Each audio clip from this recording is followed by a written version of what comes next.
Hello and welcome back everyone to chemistry classes. First of all, apologies that we could not make a video for a very long period because we were both occupied with our job. And it is being requested by many of our subscribers that we start up with some topic जो कि उनके लिए interview में काफी helpful रहे. तो हमने decide किया है कि we be starting with thermodynamics. हम थर्मोडायनेमिक्स को दोनों ही मतलब academic as well as interview question से कवर करेंगे.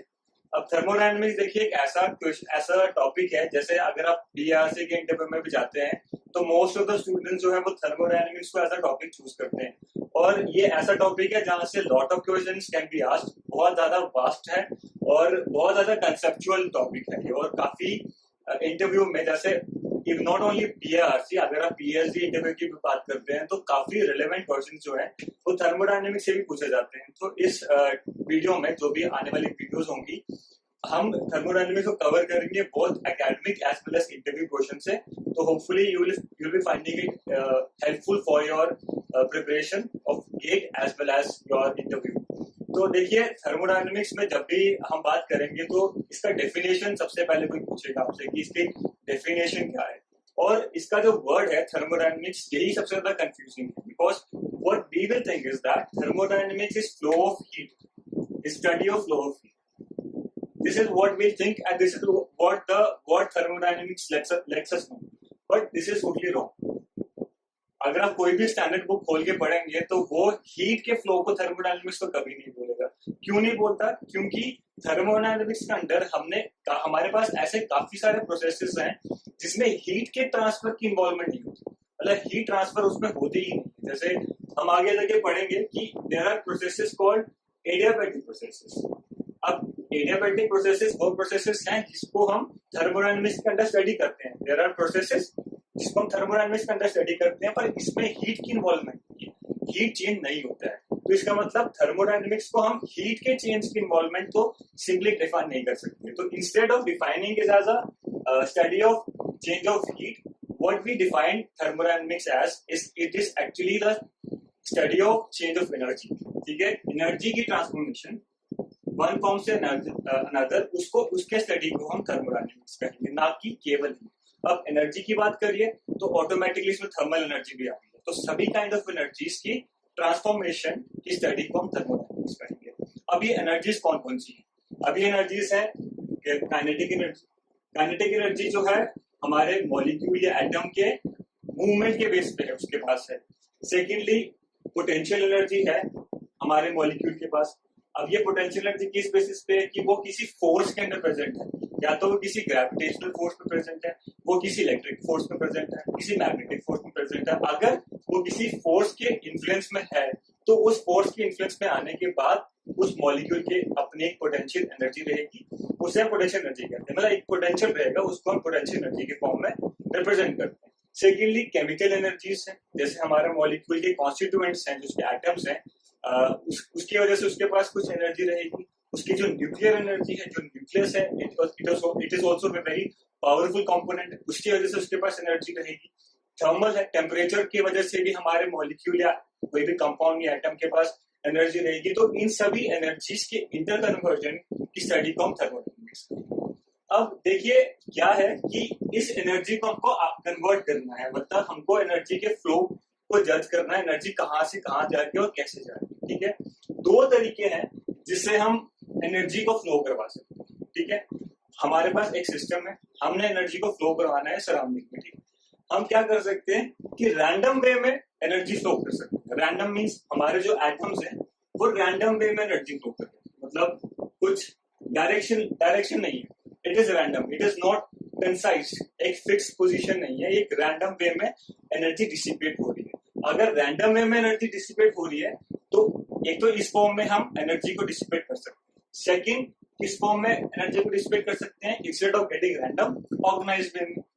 ऑर्गेनाइज यानी कि सभी एटम्स में ऑलमोस्ट इक्वल प्रोपोर्शन. ठीक है, बिल्कुल ऑर्गेनाइज फैशन में हमने एनर्जी को फ्लो करवाया है या एनर्जी को चेंज करवाया है. ठीक है, ठीक है, दो तरीके हैं, या तो रैंडम फैशन से, ओके, या ऑर्गेनाइज फैशन से हम एनर्जी को फ्लो कर सकते हैं. ठीक है, जब हमने रैंडम फैशन से एनर्जी को फ्लो करवाया है उसे हम कहेंगे हीट, उसे हम कहेंगे हीट। और अगर हमने ऑर्गेनाइज फैशन से एनर्जी को प्रोसीड करवाया है या फ्लो करवाया है उसे हम कहेंगे वर्क। और देखिए ये दोनों चीजें हीट और वर्क थर्मोडायनेमिक्स की ऐसी चीजें हैं इनके अराउंड थर्मोडायनेमिक्स घूमती है, क्योंकि एक्चुअली थर्मोडायनेमिक्स क्या है? Study of flow of energy. आप एनर्जी को दो तरीके से ही फ्लो करवा सकते हैं, रैंडम यानी कि हीट के फॉर्म में और ऑर्गेनाइज यानी कि वर्क के फॉर्म में। और यहीं पर सबसे पहले हमारा इंटरव्यू के क्वेश्चन आ जाता है। अब देखिए हमारा जो माइंडसेट है, हमारा माइंडसेट ये है कि हम वर्क को तो एज अ प्रोसेस एक्सेप्ट कर लेते हैं कि वर्क एक प्रोसेस है, कुछ काम हो रहा है तो वो एक काम है, एक प्रोसेस। बट अगर हम हीट की बात करें तो मोस्ट ऑफ अस, जब मैं भी स्टडी करता था तो हीट को एज ए एंटाइटी समझता था कि ये कोई चीज है, पर हीट कोई चीज नहीं है, हीट एक प्रोसेस है। तो इसीलिए जब आप इंटरव्यू में कहीं जाएंगे, अगर कोई आपसे हीट या वर्क की डेफिनेशन पूछता है तो मेजोरिटी ऑफ द पैनल जो है, 70% ऑफ द पैनल जो है वो आपसे हीट की डेफिनेशन पूछेगा। वर्क की डेफिनेशन बहुत रेयर लोग पूछेंगे, पर हीट की डेफिनेशन काफी लोग आपसे पूछ सकते हैं, क्योंकि हीट को हम एंटाइटी समझते हैं, मतलब एक एंटाइटी समझते हैं जैसे टेम्परेचर, प्रेशर या वॉल्यूम। बट ये कोई एंटाइटी नहीं है, ये एक प्रोसेस है, ये एक वे है एनर्जी को ट्रांसफर करने का। अब ये क्या वे है एनर्जी को ट्रांसफर करने का? रैंडम वे से। अगर हम रैंडम वे से एनर्जी को ट्रांसफर कर रहे हैं तो उसे हम हीट कहेंगे। और सिमिलरली अगर वर्क को डिफाइन करना है तो ऑर्गेनाइज फैशन से अगर हम एनर्जी को फ्लो करवा रहे हैं या डिस्ट्रीब्यूट कर रहे हैं उसको हम वर्क। ठीक है, अभी देखिए हीट और वर्क एक प्रोसेस है, यानी कि दे आर रिप्रेजेंटिंग चेंज। एक चेंज को रिप्रेजेंट करें कि एनर्जी इतनी चेंज हो गई है, यहाँ की इतनी एनर्जी वहां चली गई, या तो वो हीट की वजह से गई है या वो वर्क की वजह से गई है, इस प्रोसेस से गई है, इस प्रोसेस से गई है। और हीट को जब हम रिप्रेजेंट करते हैं, हम रिप्रेजेंट करते हैं क्यू से, और वर्क को रिप्रेजेंट करते हैं डब्ल्यू से। ठीक है, and remember when I am talking Q and W, it is itself denoting change. अगर क्यू है तो क्यू चेंज डिफाइन कर रहा है, जैसे, और डब्ल्यू है तो डब्ल्यू चेंज ही डिफाइन कर रहा है, क्योंकि हीट मतलब it is not absolute thing, it is always change. ये एक प्रोसेस है तो हमेशा ये चेंज ही रहेगा। और अगर हम इसको रिप्रेजेंट करें क्यू से तो क्यू चेंज को ही डिफाइन कर रहा है। जैसे हम आगे जाके पढ़ेंगे कि हमारे पास स्टेटमेंट्स आएंगी, उन स्टेटमेंट्स में हम डी क्यू का यूज करते हैं और डी डब्ल्यू को यूज करते हैं। जनरली कंफ्यूजन क्या होती है कि हम सोचते हैं कि क्यू हीट है और D Q change in heat है, डब्ल्यू वर्क है और D W change in work है, विच इज टोटली अब्सर्ड। ये एक पूरा गलत कंसेप्ट है कि हम क्यू को एब्सोल्यूट मानते हैं। क्यू एक्चुअली में खुद चेंज ही है। अब डी क्यू क्या है? डी क्यू है स्मॉल चेंज। हमने डी क्यू को क्यू लाया जब हम स्मॉल चेंज या फिर इनफाइनेटली वेरी स्मॉल चेंज की बात करेंगे तब हम डी क्यू लाएंगे, या फिर वेरी स्मॉल वर्क की बात करेंगे तो हम डी डब्ल्यू लाएंगे। अल्टीमेटली क्यू ही है जो कि चेंज को रिप्रेजेंट कर रहा है। प्लीज डोंट कंसिडर कि क्यू एक एब्सोल्यूट थिंग है, क्यू चेंज ही है। एक आगे जाके जब हम इक्वेशन रिप्रेजेंट करेंगे तब इसका इंपॉर्टेंस समझ में आता है। जैसे जब हम फर्स्ट लॉ ऑफ थर्मोडायनामिक्स को इक्वेशन फॉर्म में रिप्रेजेंट करेंगे तो कोई भी अगर आपको पैनल इंटरव्यू कर उसको इक्वेशन फॉर्म में रिप्रेजेंट करने के लिए बोलता है और आपने क्यू की जगह डी क्यू लिख दिया, that will be a question that is next coming to you कि आपने डी क्यू क्यों लिखा। क्यू इटसेल्फ चेंज को डिफाइन करता है। तो ये चीज आप समझ के रखिए कि इस तरह से इसको डिफाइन करना है। रैंडम या ऑर्गेनाइज फैशन से अगर हम एनर्जी को फ्लो करवा सकते हैं, वर्क और heat. These are the processes by which we can go for change in energies in thermodynamics. Okay, अब थर्मोडायनेमिक्स जो भी एनर्जीज है, जब भी हमारे पास कोई प्रोसेस हुआ है, सपोजिटली हमारी मोटर ने कुछ काम किया है, तो मोटर क्या करते हैं? सपोजिटली हमने एक लोअर लेवल से वाटर लेवल को हायर लेवल पे लेकर गए using a motor. So what we have done is we have converted the potential energy, जिसके नीचे हमने इसको एनर्जी या काइनेटिक के थ्रू एनर्जी देके उसको हायर पोर्शन पे पहुंचाया, और वो उसकी काइनेटिक एनर्जी जो ड्यूरिंग द चेंज थी उसको अगेन से उसको पोटेंशियल एनर्जी में उसको सेव करवा दी। थर्मोडायनेमिक्स का फर्स्ट लॉ जो कि जनरल ऑब्जर्वेशन ये है कि एनर्जी जब भी हम कोई भी प्रोसेस करेंगे टोटल एनर्जी कंजर्व होगी। मतलब कुछ एनर्जी फ्रिक्शन फॉर्म में लॉस हो सकती है, कुछ एनर्जी थर्मल फॉर्म में लॉस हो सकती है, पर टोटल एनर्जी अगर हम पूरे सिस्टम को एज अ होल समझेंगे तो टोटल एनर्जी हमारे जो भी प्रोसेस हुआ है एनर्जी ट्रांसफर का, during that process total energy will be same, and this is first law of thermodynamics. ठीक है, अब first law of thermodynamics general statement, मतलब ये जो है जनरल स्टेटमेंट मतलब कि ये यूनिवर्सल है। पहली बात तो इसका कोई प्रूफ नहीं है, we don't have a proof या मैथमेटिकली प्रूफ नहीं है फर्स्ट लॉ ऑफ थर्मोडायनेमिक्स का। ये एक जनरल ऑब्जर्वेशन है कि हमारा वर्ल्ड किस तरह से चल रहा है। जैसे अब जैसे कुछ मशीन्स हैं, यानी कि जब तक हमको कोई किसी मशीन से काम करवाना है तो हमको एनर्जी देनी पड़ेगी। कोई भी मशीन ऑटोमेटिकली काम नहीं करेगी, we have to input energy, there is we have to give out energy. Second चीज ये, और energy can not be created not destroyed, but it can be converted from one part to another. This is simple statement of first law of thermodynamics, जो कि general observations में हमने universe में study करी है। यही फर्स्ट लॉ ऑफ थर्मोडायनेमिक्स है, इससे हम इसके बाद हम गवर्न करते हैं। ठीक है, अब देखिए फर्स्ट लॉ ऑफ थर्मोडायनेमिक्स हमें ये कहता है कि एनर्जी कंजर्व रहनी चाहिए। कोई भी प्रोसेस है एनर्जी कंजर्व रहनी चाहिए। तो देखिए हम एक प्रोसेस अभी लेते हैं, जैसे क्या किया, मेरे पास एक बॉल है, ओके, इस बॉल के पास एक पोटेंशियल एनर्जी है, ये एक हाइट पे, ओके। अब मैंने क्या किया, इस बॉल को ड्रॉप किया, तो जैसे अगर बॉल ही ड्रॉप होगा तो इसकी कुछ फॉर्म में, क्योंकि ये एनर्जी फ्रिक्शन में कन्वर्ट होगा, फ्रिक्शन से ऑटोमेटिकली यहाँ पर जो मॉलिक्यूल्स हैं वो हीट अप होंगे और ये उसकी एनर्जी को अब्सॉर्ब करते हैं। ठीक है, यहाँ पर हीट हुआ, okay. What will next happen is ये jump back तो करेगा but not to the same height. It will go to a different height now. ठीक है, smaller height. फिर ये draw back करेगा, then it will go back.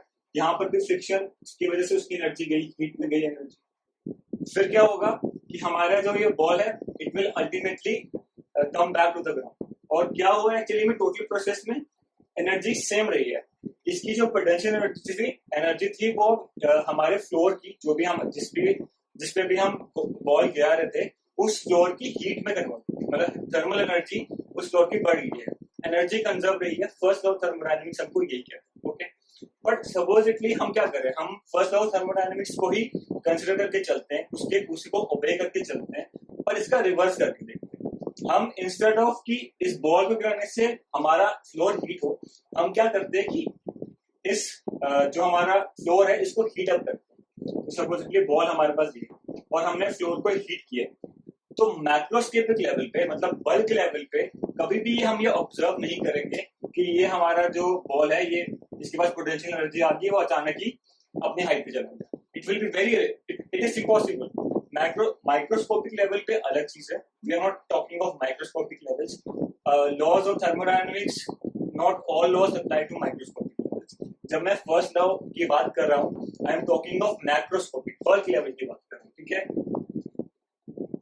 Okay, I am talking of bulk level, macroscopic levels. तो ये भी एक चीज है ध्यान रखनी है कि हम बल्क लेवल की बात कर रहे हैं, हम स्मॉलर में नहीं जाएंगे। स्मॉलर में जब जाएंगे जब हम स्टैटिस्टिकल थर्मोडायनेमिक्स की बात करेंगे, ओके। तो मैक्रोस्कोपिक लेवल पर अगर हम स्टडी करें, अगर मैंने फ्लोर को हीट किया, उस एनर्जी से ये पोटेंशियल एनर्जी पे कभी नहीं जाएगा। पर अगर फर्स्ट लॉ पे देखें तो फर्स्ट लॉ तो ये मानेगा कि ठीक है भाई, हम मुझे क्या चाहिए, मुझे चाहिए कि टोटल एनर्जी कंजर्व रहनी चाहिए, बाकी जिस तरह से भी एनर्जी फ्लो हो, कि टोटल एनर्जी जो अभी हीट थर्मल एनर्जी थी वो पोटेंशियल एनर्जी में कन्वर्ट होगी। तो ये फर्स्ट लॉ को तो ओबे कर रहा है, ओके। बड़ी जनरल ऑब्जर्वेशन में नहीं है, कभी भी हम ये इसको ऑब्जर्व नहीं करेंगे, तो इसका मतलब there is something more which we have to look in, and what is that? It is the direction, the flow of energy, कि एनर्जी कौन सी डायरेक्शन में फ्लो करेगी, एनर्जी फ्लो की डायरेक्शन क्या है। जैसे अभी हमने देखा कि यहाँ पर पोटेंशियल एनर्जी जो है वो हीट में तो कन्वर्ट हो रही थी, पर जो हीट है वो पोटेंशियल एनर्जी में कन्वर्ट नहीं हो रही। तो इसका मतलब there are factors which are governing the flow of energy, the direction in which the energy will flow. So that is leading us to a second law which is to be realized. यहाँ पर कुछ और law भी आना चाहिए जिसकी वजह से ये जो हम ऑब्जर्वेशन कभी ऑब्जर्व नहीं कर पा रहे कि हमारा थर्मल जो हीट है वो वर्क में कन्वर्ट हो गया, जो हमारा जो हीट है वो पोटेंशियल एनर्जी में कन्वर्ट हो गया। एक चीज और याद रखनी है कि जनरली जितनी भी फॉर्म ऑफ एनर्जीज है हमारे पास, जैसे हमने अभी स्टडी करा, काइनेटिक एनर्जी है, पोटेंशियल एनर्जी है, केमिकल एनर्जी है, almost all kind of energies, almost all, मतलब almost all 100% all energies can convert to heat, मतलब हम हर एनर्जी को हीट में पूरी तरह से कन्वर्ट कर सकते हैं गिवन द चांस कि we are not taking into account frictional losses मतलब बाकी लॉसेस को हम कंसिडर अगर ना करें तो हम हर एनर्जी को हीट में पूरी तरह से कन्वर्ट कर सकते हैं। बट हीट को सभी एनर्जी में कन्वर्ट करना डिफिकल्ट है। ओके, हीट को पोटेंशियल, जैसे आपने अभी देख लिया कि पोटेंशियल एनर्जी को हमने हीट में तो कन्वर्ट कर दिया, पर हीट को अगेन पोटेंशियल एनर्जी में कन्वर्ट करना हमारे लिए बहुत डिफिकल्ट होगा। अगर बहुत ज्यादा भी टेम्परेचर देंगे तो शायद ये मामूली सा अपने पोजीशन से हिलेगा, थोड़ी मामूली सी पोटेंशियल एनर्जी आएगी, तो पार्टली ही बहुत रेयरली और थोड़े परसेंट में ही हम हीट को पोटेंशियल एनर्जी में कन्वर्ट करते हैं। इसका मतलब there is something which is very important in heat यानी कि thermal energy. Okay, random way of energy distribution. इसका मतलब हमारा जो यूनिवर्स है, जो हमारा वर्ल्ड है, वो एक रैंडमनेस की तरफ ज्यादा भागेगा। जैसे पोटेंशियल एनर्जी यानी कि वर्क, जब हम वर्क कर रहे हैं we are doing in an organized way. Organize को अनऑर्गेनाइज में जाना बहुत आसान है, पर अनऑर्गेनाइज से ऑर्गेनाइज में जाना डिफिकल्ट। ठीक है, अब इस चीज का ये एक जनरल ऑब्जर्वेशन, हमारे पास कोई प्रूफ नहीं है जिसे कोई मैथमेटिकली प्रूफ कर दें इसका कि हाँ भाई हमारा जो वर्ल्ड है हमेशा रैंडमनेस की तरफ जाना चाहता है। ये हमारे पास ऑब्जर्वेशन है, ये हमारा जनरल जो भी हमने ऑब्जर्व किया है अराउंड द वर्ल्ड, यही ऑब्जर्व किया है कि जो हमारा वर्ल्ड है, जो भी हमारा सिस्टम है या भी जो भी हम प्रोसेस कर रहे हैं, वो हमेशा रैंडमनेस की तरफ होता है। और यही second law of thermodynamics. Second law of thermodynamics क्या कहता है कि अगर किसी प्रोसेस को खुद ब खुद होना है, मतलब अगर बिना हमारे हेल्प के अगर किसी प्रोसेस को होना है, तो उस प्रोसेस के लिए क्या होना चाहिए कि पूरे सिस्टम और सराउंडिंग को कंसीडर करके उस प्रोसेस में रैंडमनेस बढ़ती है। ओके, रैंडमनेस शुड इंक्रीज, उस प्रोसेस में रैंडमनेस। अब इस रैंडमनेस को हम एंट्रोपी की फॉर्म में रिप्रेजेंट करते हैं, जो कि हम जब हम सेकंड लॉ ऑफ थर्मोडायनेमिक्स को डीप में स्टडी करेंगे तब हम एंट्रोपी में जाएंगे और एंट्रोपी को हम हीट से रिलेट करके दिखाएंगे कि what is entropy and what is randomness. Okay, ultimately second law of thermodynamics ये कह रहा है कि अगर किसी प्रोसेस को स्पॉन्टेनियसली होना है, खुद ब खुद होना है, तो क्या हो कि उस पूरे प्रोसेस में रैंडमनेस इंक्रीज होनी चाहिए। पूरे सिस्टम सराउंडिंग को इंक्लूड करके रैंडमनेस अगर इंक्रीज होगी तो वो प्रोसेस ऑटोमेटिकली होगा, फेवर होगा। ये हमारा जनरल ऑब्जर्वेशन है, जो भी हमने एग्जांपल्स बताई उससे हम इसको डिफाइन करते हैं। तो ये हमारा सेकंड लॉ ऑफ थर्मोडायनेमिक्स है, और ये क्यों आया है, यही इसी वजह से हमारा सेकंड लॉ ऑफ थर्मोडायनेमिक्स आया है। अब जब हमने इतना कुछ स्टडी कर लिया तो फिर जाके हमें एक चीज और रियलाइज हुई। अब ये क्या चीज थी? अब ये चीज ये थी कि जैसे सपोजिटली हम किसी रूम टेम्परेचर में हैं, हम एक रूम टेम्परेचर में, मेरे पास एक एल्यूमिनियम का कैन है। ओके, एक मेटल का कैन, ठीक है, मेटल है मेरे पास, and I have a cloth and I am sitting at a room. एक ही रूम में मेरे पास एल्यूमिनियम मेटल भी है और क्लॉथ भी है। अब क्या ये हमारा भी जनरल ऑब्जर्वेशन है, आप सभी ने ऑब्जर्व किया होगा कि अगर आप एल्यूमिनियम को टच करोगे और अगर आप क्लॉथ को टच करोगे, then what you will feel is कि एल्यूमिनियम इज कोल्डर। आपको ये थोड़ा क्लॉथ के मुकाबले, क्लॉथ के कंपैरिजन में आपको जो हमारा एल्यूमिनियम है, जो हमारा मेटल है, वो थोड़ा ठंडा लगेगा। मतलब it will be feeling a cold लगेगा आपको मेटल को टच करने से, whereas क्लॉथ को टच करने से आपको कोल्ड महसूस नहीं होगा। ठीक है, बट बात ये है कि ये दोनों एक ही रूम में है, एक ही टेम्परेचर पे। अब यहाँ पर मतलब एक ही थर्मल सिचुएशन पे है। अब यहाँ पर एक प्रॉब्लम ये आई कि जब ये दोनों एक ही सिचुएशन में है, इनके पास सेम थर्मल एनर्जी है, ये दोनों फील तो डिफरेंट होते हैं। तो वी नीड समथिंग जिसकी वजह से हम इनके थर्मल इक्विलिब्रियम को सेम बता सकते हैं कि भाई ये थर्मल इक्विलिब्रियम है, ये दोनों की टेम्परेचर जो है वो सेम है। इसलिए एक्चुअली मैं टेम्परेचर को लाना चाह रहा हूँ यहाँ पर। क्यों? क्योंकि हमें एल्यूमिनियम कैन जो कि सेम रूम में है, सेम इन्वायरमेंट में है, वो ठंडा महसूस हो रहा है, और जो क्लॉथ है वो हमको गर्म महसूस हो रहा है। मतलब कंपैरेटिवली गर्म, मतलब टू हॉट नहीं, कंपैरेटिवली एल्यूमिनियम के वो हमें गर्म महसूस हो रहा है। तो इसलिए हमारे पास एक टर्म ऐसी होनी चाहिए, एक एंटिटी ऐसी होनी चाहिए जो हमें इनके थर्मल इक्विलिब्रियम के बारे में बता सके, क्योंकि ये सेम रूम में है, सेम थर्मल में है। तो यहाँ पर आता है जीरो लॉ ऑफ थर्मोडायनेमिक्स। ठीक है, और जीरो लॉ ऑफ थर्मोडायनेमिक्स क्यों आया, ताकि हम टेम्परेचर, एक एंटिटी है टेम्परेचर, इसको डिफाइन कर सकें।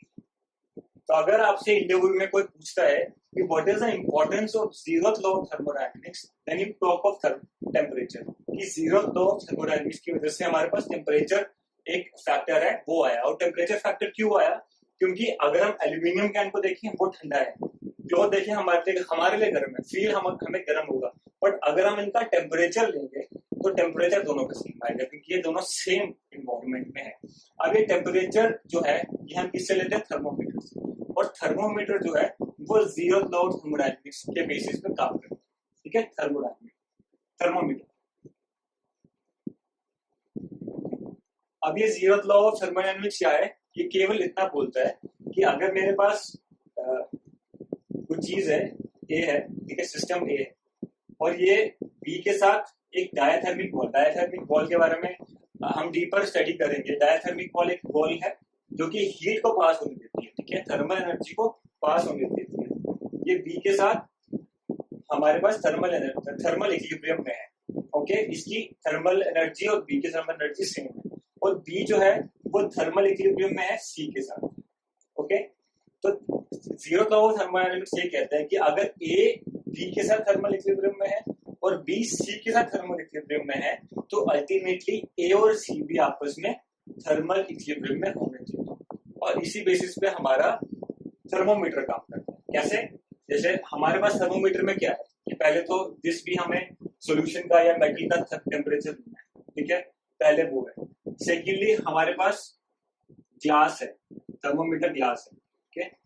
थर्ड हमारे पास मर्क्यूरी है, इसके अंदर will be having liquid, mercury liquid. Initially तो वो नीचे रहेगा, बाद में वो depending on the temperature it will rise. तो I am considering it is hot and इतना हमारे पास। तो यहाँ पर तीन सिस्टम्स हैं, एक जिसका टेम्परेचर हमें लेना है इसको मैं ए बोलूँ, ठीक है, सेकेंडली ग्लास, और थर्ड हमारे पास जो है वो है हमारा मर्क्यूरी, ओके। अब जीरो लॉ ऑफ थर्मोडायनेमिक्स क्या बोल रहे हैं कि अभी हमने काफी देर तक थर्मोमीटर को ए में डिप करके रखा, तो क्या होगा, काफी देर बाद क्या होगा, एक थर्मल इक्विलिब्रियम सेटअप हो जाएगा, दोनों की थर्मल एनर्जीज इक्विलिब्रेट कर देंगे, यानी कि ए जो है वो अल्टीमेटली ग्लास के साथ थर्मल इक्विलिब्रियम में आ जाएगा। और क्योंकि ग्लास जो है वो मर्क्यूरी के साथ टच में, तो मर्क्यूरी भी ग्लास के थर्मल इक्विलिब्रियम में है। एंड जीरो लॉ बोलता है कि मर्करी और अब वाटर जो भी हमारा सॉल्यूशन है वो भी अब थर्मल इक्विलिब्रियम में आते हैं। तो अल्टीमेटली हमने with the help of glass एक थर्मल इक्विलिब्रियम एस्टैब्लिश कर दिया between our solution and mercury, और हम उसकी वजह से हम अपना सॉल्यूशन का टेम्परेचर ले सकते हैं, ठीक है। तो अब हम क्या करेंगे कि एल्यूमिनियम कैन का टेम्परेचर ले सकते हैं, it is easier, there are instruments which can take temperature of a metal, तो हम मेटल का टेम्परेचर ले सकते हैं। सिमिलरली हम क्लोथ का टेम्परेचर ले सकते हैं, जो कि हमने अभी बात कर। तो हम ऑब्जर्व ये करेंगे कि दोनों का टेम्परेचर सेम है, यानी कि दोनों थर्मल इक्विलिब्रियम में है, बस हमको ठंडा लग रहा था एल्यूमिनियम और गर्म लग रहा था क्लोथ। तो इसीलिए हमने जीरो लॉ ऑफ थर्मोडायनेमिक्स लाया है। अब जीरो लॉ इसलिए लाया है क्योंकि टेम्परेचर एंटाइटी बहुत इंपॉर्टेंट है हमारे लिए। ये जो ऑब्जर्वेशन है ये हमारे लिए फर्स्ट लॉ ऑफ थर्मोडायनेमिक्स या सेकंड लॉ ऑफ थर्मोडायनेमिक्स से भी इंपॉर्टेंट है, क्योंकि ये बहुत जनरल है, ठीक है। तो इसीलिए हमें इसको इम्पोर्टेंस देने के लिए हमने इसको इनिशियल मतलब बिफोर द फर्स्ट लॉ लाया है। एक्चुअली ये ऑब्जर्वेशन आफ्टर फर्स्ट और सेकंड लॉ ही हुआ है कि ऐसा कुछ बहुत जरूरी है थर्मोडायनेमिक्स के लिए, इसीलिए इसका जो नाम है इंस्टेड ऑफ थर्ड लॉ हमने इसका नाम जीरोथ लॉ लिखा है, because it is important even more than the first and the second law of thermodynamics, and hence it is called zeroth law of thermodynamics. तो ये एक रीजन है जो जीरोथ लॉ ऑफ थर्मोडायनेमिक्स को इतना important बताता है। तो जो भी मैंने अभी ये चीजें बताई हैं ये इंटरव्यू में आपसे पूछ सकता है कि फर्स्ट लॉ ऑफ थर्मोडायनेमिक्स की इंपॉर्टेंस क्या है, जो अभी हमने बताया। सेकंड लॉ क्यों आया, क्योंकि हमने जो ऑब्जर्वेशन ये देखा कि रैंडमनेस की तरफ हमारा सिस्टम जा रहा है, इसलिए सेकंड लॉ को हमको लाना पड़ा कि इसकी वजह से इस लॉ से ही हमारा जो सिस्टम है, जो हमारा प्रोसेस है वो गवर्न हो रहा है। जीरोथ लॉ क्यों आया, क्योंकि हमको टेम्परेचर एक फैक्टर था, एक एंटिटी थी जो हमको डिफाइन करनी थी, इसलिए हमने जीरोथ लॉ को डिफाइन किया। और इसके बाद एक और लॉ होता है थर्ड लॉ ऑफ थर्मोडायनेमिक्स भी आता है, जो एंट्रोपी की बात करता है, एब्सोल्यूट एंट्रोपी की। Will be studying on that, but उससे ज्यादा इंटरव्यू क्वेश्चंस नहीं आते, वो हम डीप में स्टडी करेंगे। Basically I wanted you to understand what thermodynamics is all about and why are the three laws, zero, first and second law, so important whenever we consider thermodynamics. And the third thing, heat and work. Energy के flow को random वे में heat कहेंगे, अगर organise way में तो उसको work कहेंगे, और हीट और वर्क ही है जो हमारी पूरी थर्मोडायनामिक्स को घुमाएगी. हमारी सारे प्रोसेस हीट और वर्क के बेसिस पे चलेगा. ठीक है, इसलिए मैं चाहता हूँ कि आपको समझ में आ जाए कि हीट क्या है और वर्क क्या है. और अगर आपसे कोई पूछता है कि हीट और वर्क को डिफाइन करें, तो at least you will be able to define heat and work as it should be. Okay, and thank you so much for watching this video. Next video में we'll be getting deeper into thermodynamics. First law से start करेंगे. Before first law we'll be starting with state functions and general definitions. Then we'll be getting into first law, what questions can be asked, and deeper insight into what information first law gives us. Thank you so much for watching this video.